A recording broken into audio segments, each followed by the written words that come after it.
Curiously, during the Great Depression in the early 1930s, a group of international businessmen presented then President of the United States, Franklin D. Roosevelt, with a demand to redeem in gold the deposit certificates they now owed. Those dollar bills said redeemable in gold. This meant you could take your money to the bank and exchange it for gold. The problem was that the government had legalized fractional lending in the early 1900s, a scheme ongoing since the early days of banking in the 1700s. This meant that the banks had issued far more certificates than gold. President Roosevelt knew they did not have all the gold available to cover the deposit certificates this group of international businessmen presented. This couldn't have happened at a worse time. There was what would later become known as the Great Depression, Hitler's attempt to take Europe, and now the United States Treasury did not have enough gold to redeem the certificate. Very similar to what happened to the ancient Roman Empire. This meant the United States was now bankrupt. Fearing the repercussions of such an announcement to the American people and the world, given the state of affairs, a secret deal was negotiated instead. This is what was really meant by the New Deal.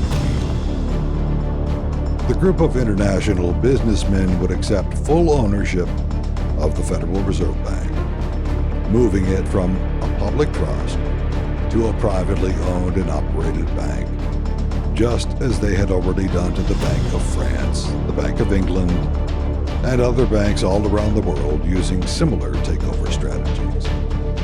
Along with ownership came the exclusive right to print all money for the United States from that day forward, as it was the only way to ensure payment.